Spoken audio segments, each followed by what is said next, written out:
Hello and welcome to our chat with Rival Games, which roots itself in delivering unique interactive platforms for loyal fan engagement. And joining me today is CEO Matt Virtue of Rival. Hi, Matt. Can you tell me more about Rival, what you do, and also just for fun, your earliest memory of gaming?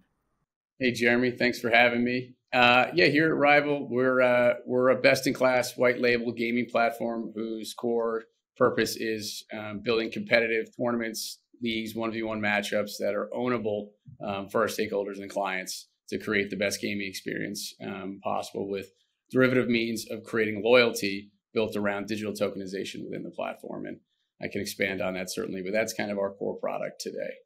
And my first gaming experience goes back about 20 some odd years now when we purchased N64, and Mario Kart was the first, I think, my first foray into, I guess, what we look at as gaming, although not in the modern age anymore. Yeah, I also spent hours on Mario Kart, I have to say. Yeah, I had multiple brothers, so that was a competitive game for us. Yeah, and competitiveness, loyalty, social interactions. This is all a theme about fan engagement. And we can see in recent years, especially the last 2 years, that this is currently in a state of rapid transformation. So, when we're looking at interactive communities and fan engagement, how do you see this evolving? Yep. So I think you can see by the list of our core clients today, about 70% of our clients are sports franchises, and there's some strategy there. But I think what you've seen is the modern fan has gravitated from a one-to-one experience that was built across linear broadcast or radio, and now the consumption of content has moved more into interactive mobile experiences. And for us, we feel like the social media channels have created incredible means for these teams and organizations to speak to their fans daily. And we feel like the largely untapped last audience here, last bastion of audience, is gamers who are spending upwards of 10 hours a week across game titles that are of meaningful value to them. So our strategy here is, can we build an experience that allows for us, or in this case, the stakeholder, these teams, to go meet their fans where they are? And that's where Rival wants to be, is sort of the connective tissue that connects these groups and allows for them to build a reward structure where their participation within these communities creates an experience that otherwise doesn't exist in isolation today. Let's make this more tangible with some of the brands that you're working with. So, when we're looking into the sports industry, this can be very much known as an experience business. So, how is it that fan expectations are are changing, and what is it that needs to be brought to market by some of these companies that are powered by Rival? I think that fans like to be a part of the conversation. They feel like they themselves are, in some ways, equity partners or shareholders in the experience overall. And what our platform is designed to do is to create an experience where, in lieu of the time, in exchange of your participation, you actually accrue things of value, something we call a RIBUC, which is our digital token that's native to the platform. That RIBUC can then be used in a myriad number of ways. Largely, it's built on the idea that you can actually earn and accrue things and be a participant within this broader community where you can transact and have real say in this experience. And I think that's something that doesn't quite exist elsewhere today. I think that you find there's a lot of great interactive experiences where people can view and consume the content. But again, it's a bit more one dimensional and it's a bit one sided in that you are consuming something that's shown to you. This allows for, I think, a bit more interactivity where there's a shared experience here that builds a deeper sense of connection with these teams. And we've got a number of great clients who do a great job of kind of bringing these gamers in, providing value to them in an experience that they already care about. Right. And before we actually dive down deeper, let's talk a little bit more about actual gamers. This is a natural audience for digital commerce, and it's starting to blend more into sports industry itself. But specifically for these gamers, how do you engage with this group? And is this any different than what you're offering to a regular sports marketplace? I think this is where Cardano sort of enters the fold in a unique way for us, in that if you can imagine that myself as GamerX, I'm a participant in a said tournament. Let's use, for example, Aston Villa runs a FIFA tournament. I accrue and I earn the reward structures as part of my participation. I am then shown this unique Aston Villa marketplace that contains items that are seemingly of value to me. It can be merchandise, tickets to games, access to the athletes, kind of these money can't buy experiences.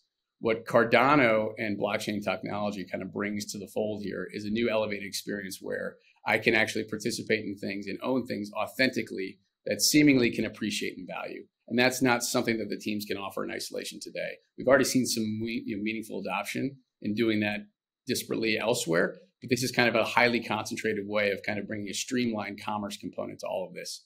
That is, again, derivative of the gaming experience themselves, which is something that we are competent in and can power on behalf of these organizations that have unique IP that their consumers will find of value.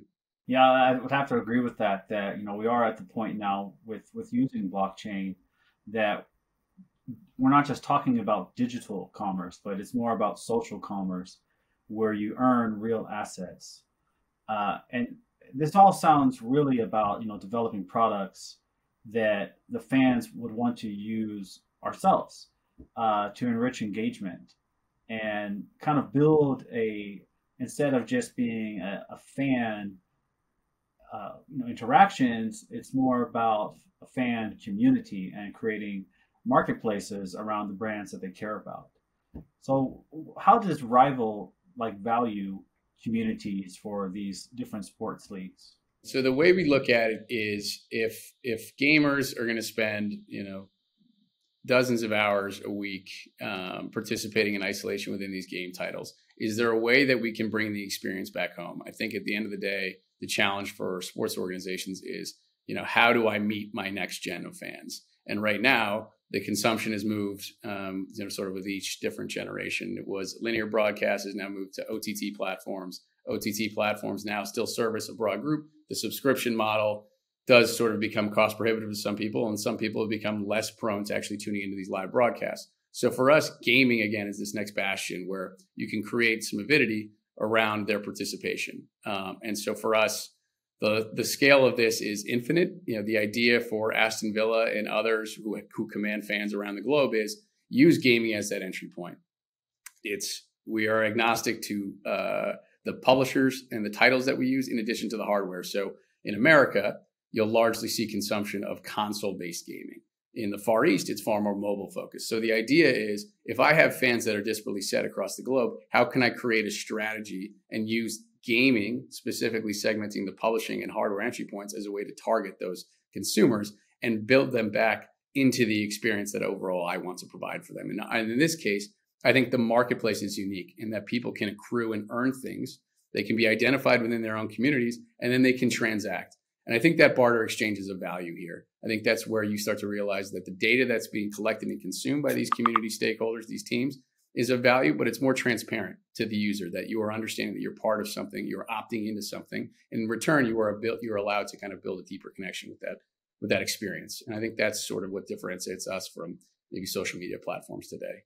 Right. And I'd actually would take that one step further, that when you have the ability for every single brand to have its own marketplace, it is also it's very much driven by those social interactions, right? Which creates a lot of power, because the fans want to not only participate with the assets, but also each other.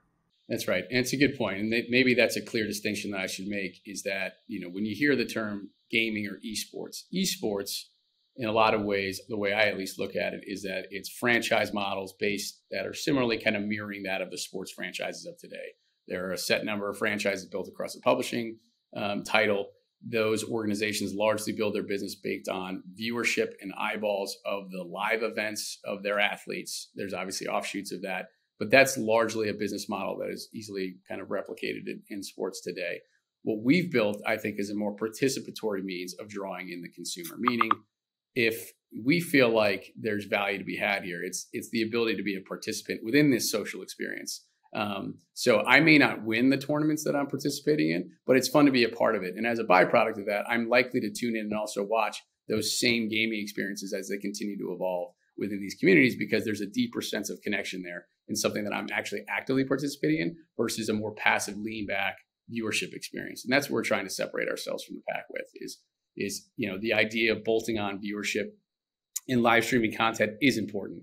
And the brand partners who are associated with these sports franchises will like to be central in that piece of content. But I think at the end of the day, it's about creating the most immersive, interactive experience for the gamers, who want to play the games that are of meaningful value to them. And this is what is, to me, one of the most exciting elements that Cardano has to offer for rival games. And one of the elements we haven't really delved to in very deeply is NFTs and NFT-based digital assets. Visa named NFTs in August of this year the fan engagement tool. And if we're talking about the development and the evolution of fan engagement models, this is the pinnacle and the most innovative stage for complete fan engagement. So we're talking about NFTs. What are the actual solutions that Rival Games is going to be delivering for all of these brands? So I think, to me, NFTs are really interesting in a number of ways. Firstly, it's proof of your fanship, right? Ownership of NFT, ownership of merchandise, these things in physical goods today is proof that you are a fan, that you're part of the tribe, you're part of the community. I think what NFT and blockchain technology brings to the fold is unique in a number of ways. First, it authenticates the ownership of that. So within Rival's ecosystem is going to be what we have: digital wallets and this digital inventory within each user profile.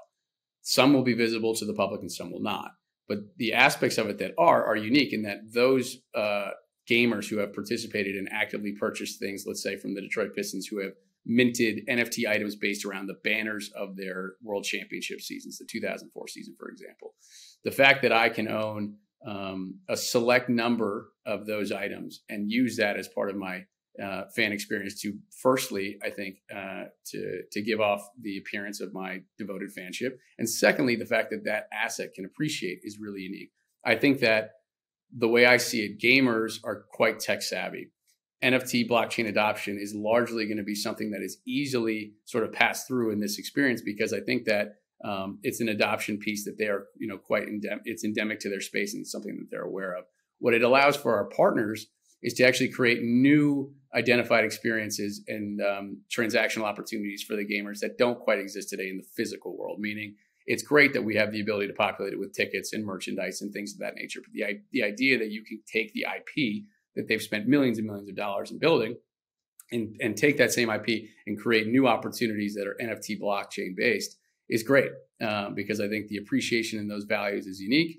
They can be used within different experiences within the Rival ecosystem. We've talked largely today about what we do for our community partners. We also have something called the Coliseum, which is more of a gamer-centric kind of direct-to-consumer isolated kind of module within our platform that allows for the gamers to spin up their own leagues, their own 1v1 matchups, things of that nature. And they'll have the ability to use those same items that they've accrued elsewhere as part of this barter exchange. To be able to participate and build their own reward structures and things that sit outside of isolated communities that are endemic to these community partners. So I know that's a lot, but I think in short, we feel like the NFT enablement does provide us with a unique access point to mint things on behalf of the clients, a technology that Cardano brings that we don't have today, and creates a better experience for redemption of the model that we have in place, which is for the time allotted from these gamers, they want to be able to accrue a certain amount of Rybucks in inventory to be able to transact.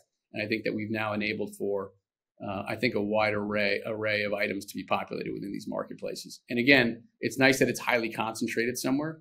And Jeremy, I don't want to speak for Cardano, but right now it feels disparate in your experience trying to buy NFT items today. It's a bit more difficult to kind of like hone in and find where exactly these items are. This is a nice place where the streamline is quite efficient in that it's really easy to understand exactly where the end of that carrot on that stick is through your participation. So that's the way at least we look at it today. Yeah, I mean, it's a great example, I think, when you talk about IP for maximizing the benefits of having IP, because one of the greatest benefits of NFTs is making the intangible tangible, right? The goodwill that's attached to brands and the value that assets have that's connected to that brand, whether it be created by the brand itself or created by its community. And the fact that you have your fans who can own these items, trade these items, they can sell these items or keep these items as bragging rights. We see this all the time within the Cardano community, which is quite well known for NFTs. about 40% of all activity on Cardano is related to digital assets. And we have over 300 projects that are all connected to the core loyalty of the Cardano community. And that will just overflow to all brands in the world. It seems like it makes perfect sense that every brand will have its own marketplace and that Rival will be able to be powering that. I think it's an inevitability, to your point. I think that right now you're seeing early movers and adopters of NFT technology, what it means for their brand, how do they create something that's unique for their fans to own. And that's really what this is owning shared experiences, which is what an NFT item is. So I feel like if for us, we believe that at the moment, the low-hanging fruit for us in organizations that are tailored around the sports industry, seemingly that intersection is a perfect bolt-on strategy for us here at Rival, which is to enable these partners who may not have blockchain partners today to use Rival as that effective early entry point to test those waters before maybe building a stronger strategy that exists beyond the Rival platform itself. Right. And so while we're kind of wrapping up a little bit, let's talk about testing the waters and what Detroit Pistons have done with digital assets. Yeah, over the last 6 to 8 weeks, they have been quite active in minting items that they feel are of meaningful value to the users. So it's digital World Championship rings, banners, etc. What we feel like is really unique is that they've gamified the experience, and that's something that we want to do ourselves, which is you can own certain items, and then based on your actions, new items can be earned. Kind of the way that the egg works in certain game titles themselves. So like for us, the idea ultimately is that a lot of organizations want to figure out new strategies to bring new fans back into their buildings for the viewership of the on-field or on-court player. And I think what's nice with unique NFT technology is you can enable the gamers within Rival's ecosystem, for example, to earn and accrue things, to purchase and own these NFTs. And if they can show provability within venues, potentially earn new items, whether it's physical or digital, that kind of create this, circular ecosystem where you are fulfilling the obligation of fanship and that kind of courtship between the team and the fan, which is, look, at the end of the day, as much as I enjoy you viewing my content, I would like you to come to the ballpark or to come to the arenas. And I think NFT enables you to kind of proof of authentication to do certain things that kind of streamline that process and make it a bit more of a gamified experience, which I think is what Gen Z and the next generations behind them will like, is that shared experience. In addition to that, we've talked about this endlessly, is that there should be a shared common good here. And that if we are going to creating transactional opportunities within the platform, and a lot of Cardano's mission seems to be focused on this as well, is where can the corporate good also play a role in this? Our teams have corporate partners that obviously pay for the access to these fans to have that conversation. Why not take the experience a step further where within these transactions, those same corporate partners can match like for like with donations to certain charitable organizations that are shared between the teams and these corporate partners. And I think that's going to be part of our mission as well, which is as much as we want to see active transactions within the platform, there should be a greater common good here that I think us and Cardano kind of share. And I don't want to speak for you guys, but it's certainly part of the Rival mission. Well, I'm happy that you speak for us because now you're part of the Cardano community. So welcome. Thank you. And yeah, more on to that point, the ability to bring digital assets back into the physical world through this redemption process is, I think, critical for that. Where you can, because you're engaging 24/7 with blockchain-based ecosystems, and the ability to say you can win a jersey in a game and redeem the actual jersey back in the stadium, or you can get a front row seat, or you can get tickets to a game. NFT assets goes far beyond just the idea of a digital collectible. Sure, and I think what it also does, which is also core to the principles that we're trying to build here, is look, there is an existence of the 1% of professional gamers that exists, and that model is largely based on viewership. But our product at the end of the day is built on the everyday competitive casual gamer. And I think by creating asset classes of things that can be earned that are specific to certain communities, I think that gives most people the opportunity to be participatory in that exchange. Versus what you see today in the marketplace in some of these retail products is monetary pricing, some of which can be substantial. And when you do that, what you invite is the best in class gamers to enter into the fold for the monetary reward. And we don't want that to be the experience, right? We want, similar to what NFT, I feel like NFT technology is largely misunderstood today, in that they believe the items are only these items that are going for millions and millions of dollars in value. The truth is, there are millions of transactions that can be done at a smaller value. And I think that's what sort of our technology coupled with Cardano can do here is to start to mint items that perhaps wouldn't move the needle for the massive gamers, just either because they're not an affiliate or fan of these organizations, or it's just not all that big of a monetary reward. But if you're doing these things daily, that's a great exchange for the gamers, to be participants. And that's the consumer shift we're trying to work on, which is, if I'm a gamer and I can go online and game across the ubiquitous opportunities that exist, why would I feel inclined to go to within these rival controlled communities? And I think it's quite obvious. It's actually, these are things that are of value to you, and you're part of a bigger story in the community at the same time. So that's the unique challenge that we've set out on. And we've got some incredible partners that we've launched with who have really just started to scratch the surface on the utility of the platform, and where it can go. That's right. I mean, there are millions and billions of sport fans and millions and billions of gamers. And it's really incredible to be sitting here today and knowing that, the future is here, but it's just not evenly distributed. And so for your final remarks, what advice would you give to a brand who you're not working with, who may be interested in joining the future? My advice would be, look, I think there's ample opportunities to communicate with your fans and prospective fans today. I think that gaming is certainly here to stay, and the compounded growth and participation year over year is proof of that. If you don't have a gaming strategy in place today, I think it's wise to start thinking about why you wouldn't want to embark on something that is kind of targeting the next generation of fan with the greatest lifetime customer value. And I think gaming provides unique opportunities to build deeper and more enriched engagement, in our opinion. And I think our platform does a fantastic job of building a lot of different add-ons that are complementary to the existing business and don't ask for a lot more resources to be devoted. That's what our platform is very efficient. It's intuitive. It is meant to be as easily and seamlessly managed as possible. And it's easily replicable, given the broad examples that we have across our existing clientele today. And I also want to be clear that while we are certainly focused on the sports industry today and the sports franchises, we also have diversified our offering into brands directly, to influencers, athletes, in addition to a lot of different types of organizations. So the diversity of the product offering is unique, not just to sports franchises, but to all general stakeholders in this broader ecosystem looking to create deeper sense of customer loyalty and transaction value. And, that's what we look to accomplish. And, I think gaming is here to stay, and I think it's going to become that much more of a bigger player in the overall kind of consumer journey here as technology continues to catch up. That's right. And just like Rival, Cardano is very happy and proud to be powering these level of interactions. Likewise.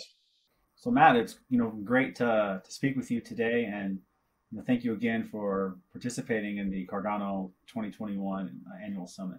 Thanks for having me, Jeremy and team, and looking forward to kicking things off more formally over the next couple of weeks.